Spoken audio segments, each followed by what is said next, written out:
China and America are at loggerheads. Australia's National Cabinet is devising strategy for the road ahead. There's enormous communications challenges across the world, but most of us are thinking about going back to work as COVID-19 restrictions begin to ease.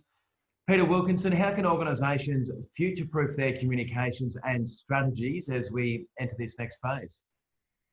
Yeah, well, communications is absolutely essential to going back to work because people need to feel good about what's happening. And there are a number of elements. And I would say three things to think about initially. The first is don't think tactically. Don't think we need more sanitizer. Think instead strategically and think about an objective to ensure that people feel they have a safe workplace, of which sanitizer is, of course, one of those things.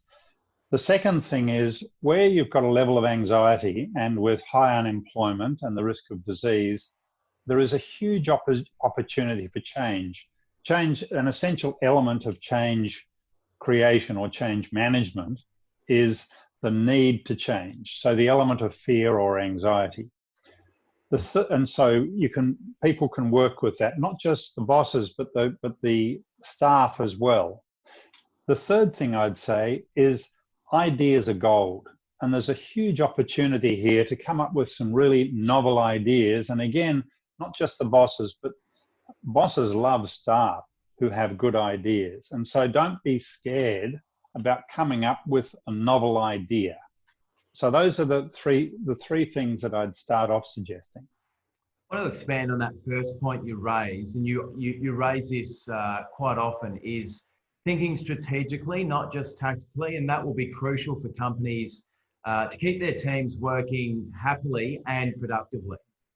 So it's a wonderful way of thinking. So let's say you've got a company that just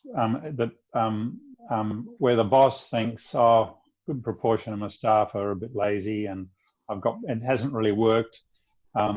This whole thing about working from home, and then there's another boss who thinks his staff, who has wonderful staff, and the at-home thing has been a wonderful success for them. So their approach to going back to work is going to be totally different. So strategically, both bosses might have a series of objectives. The first one might be ensure that the staff understand the change that's got to happen as we go back to work.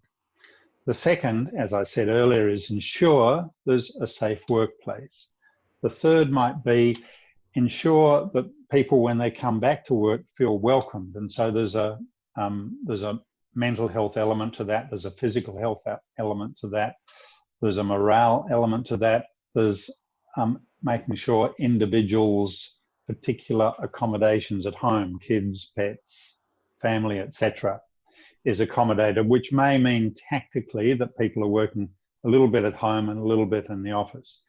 Another objective might be ensure people have meaning in their work. And maybe before this whole crisis started, there was a bit of dullness at work and people had sort of lost direction a bit. So there's a moment now to think about the tactics that would give people meaning in their work. And then there's, of course, ensuring productivity is maintained, ensuring collaboration is improved, and so on. Once you start listing the objectives, let's say you say, I need 6 objectives. Once you list 6 objectives, very quickly you can drop them down into, right, for this objective, I need 1, 2, 3, 4. And you're talking to a lot of companies, a lot of CEOs, a lot of boards. Are a lot of those discussions around strategy and how they implement those strategies? Is that what you're talking about? Well, as soon as you raise that, it's a bit of a light bulb moment for a lot of CEOs. Oh, of course, I should have, yeah, okay. It's a bit like a business plan. As soon as you say, well, the best way to approach that is to individualize it, and you individualize it by thinking in terms of objectives, because then you can drop down to Jane wants this and Jack wants that. Yeah, I think that's really important. Everyone has different needs, different situations at home, which you touched on. And that leads me into thinking about Maslow's hierarchy of needs, and that delves into the theory of human motivation. There's 5 key pillars to that pyramid. Yeah, and so if you Google Maslow's hierarchy, the triangle comes up very quickly and you can very quickly see it. And you can see actually that the what I was talking about, thinking strategically, very easily can be incorporated. Maslow's been around for a long time. And so it's well known amongst HR people and psychologists. Going back to work at the moment, we've got a clean slate. We've been at home for a couple of months. And so how we go back to work is a massive opportunity for change. And it would be a pity for someone to blow it because they didn't give it the thinking time it needs.